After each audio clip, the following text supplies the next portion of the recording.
Hey everybody, welcome back to the Black Link Experience. It's your girl Marva B. Subscribe, like, and share. Leave your comments below because your opinion does matter and we're here for it. Hit that bell for notifications for stories like these and others. So we're back talking about Diddy. Joi Dickerson Neal has filed a complaint against Diddy on or about November the 23rd, 2023, which comes just a week after Cassie filed her complaint and settled the very next day. She said by Cassie coming out, that woke up all the emotions that she had when she experienced Diddy personally. So she was on a winter break from Syracuse University, and she went out on a date with Diddy in about 1991. This comes before the Bad Boy Records was created. When she went out on a date, Sister Soldier, if y'all know who she is, asked her why she was going out on a date with Diddy. She realizes now that that could have been a message to her that she should not have been going out on a date with Diddy.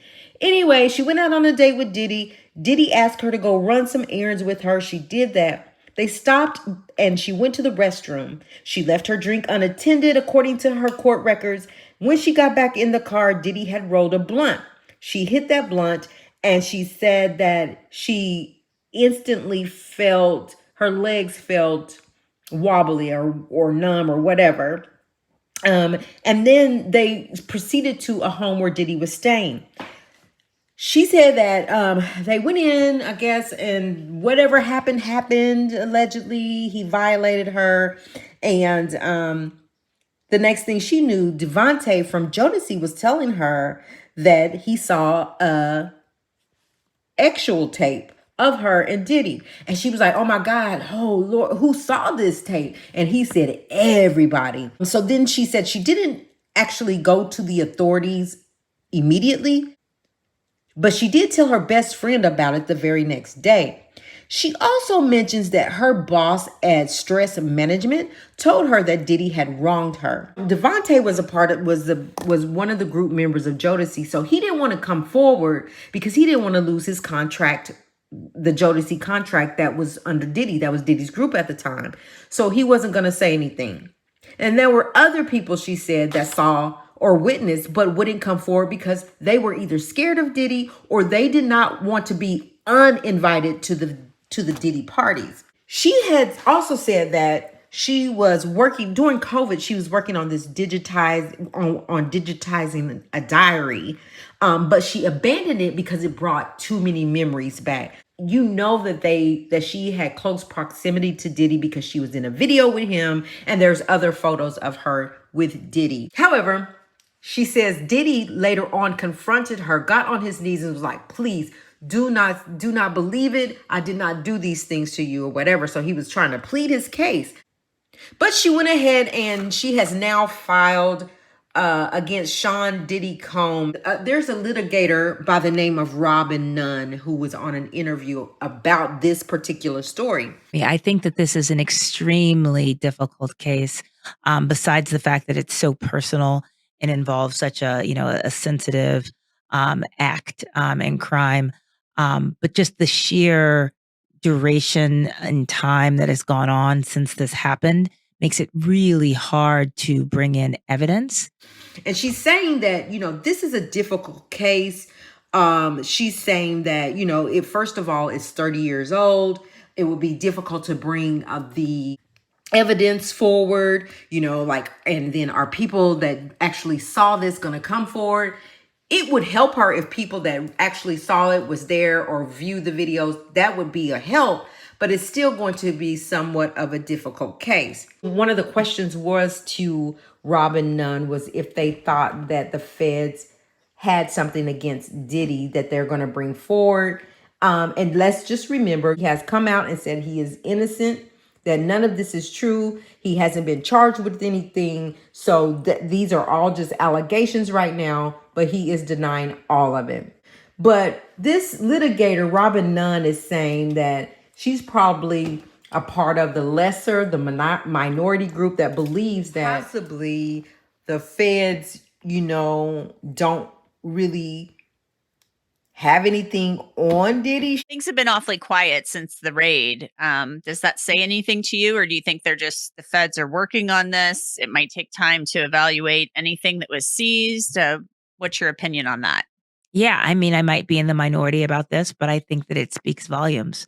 I think that if the feds indeed found incriminating information on his phone, in his homes, through other witnesses, through the cameras, through documents, that they would have been compelled to seek an indictment and have him arrested. And the fact that nothing has occurred as far as we can tell, despite obviously having this search warrant and having, I believe, 4 anonymous witnesses that had come forward just to speak with the feds, that there's been no arrest or indictment. I think that says a lot. Either there are some theories that they're still building a case, that there's a lot of information to go through. But I'm not sure that I buy that exactly. I think that if there was something incriminating, they would have moved quickly. Maybe that since they haven't moved already to indict anyone, and we, again, Diddy is totally innocent right now, but that's what that's what it sounds like she believes. So they say that, once the feds go in your home, like the feds really kind of hit the nail on the head whenever they come, right? They've been investigating you. They have really what they need. They're just coming in like the raids they did on Diddy and getting evidence, pulling stuff out to see, just getting all their I's dotted, T's crossed. But she's saying that if in fact her opinion only, this is all alleged, ain't nothing set in stone. But if they had something or found something that she thinks or believes that they probably would have already come and done something. So she didn't come out and say it, but I'm saying I felt like she feels like this was, a bust. Like they didn't really find enough to indict or arrest anyone. His children are free. He's free. Like nothing has happened as far as the feds and an indictment's coming down. And that probably by now, because it's been really quiet since then, that probably by now it won't happen. So I don't know. I really don't know what to think. Again, when the feds come, they have what they need, right? But on the other hand, they usually act pretty quickly. They got what they have. They raided the houses. They pulled it out. They reviewed the stuff. Boom, indictments come. So we shall see if Tisa's right about the May indictments or if, Diddy's just going to walk free from this. He does have plenty people coming out. And it just seems like, I don't know, it's kind of sometimes feels like it's a money grab, but it feels like sometimes that, we know these things or we believe that these things happened, but really who's going to move forward on it? Like, is he going to be convicted of anything, or is this just going to be lawsuits, civil lawsuits that he's going to have to pay out or not? Like, we don't know. So we're going to just continue to watch as everything unfolds. Like even with the Lil Rod case, they're saying there is speculation that this thing could be thrown out as well. I don't believe that. I think Lil Rod is a little stronger than this Joi one, but I don't know. Who am I? We are going to watch as it unfolds. You guys, let's talk about it in the chat. What do you think about Joi Dickerson Neal and her filing? And what do you think about the feds? Like, are they still working on it and they coming for him?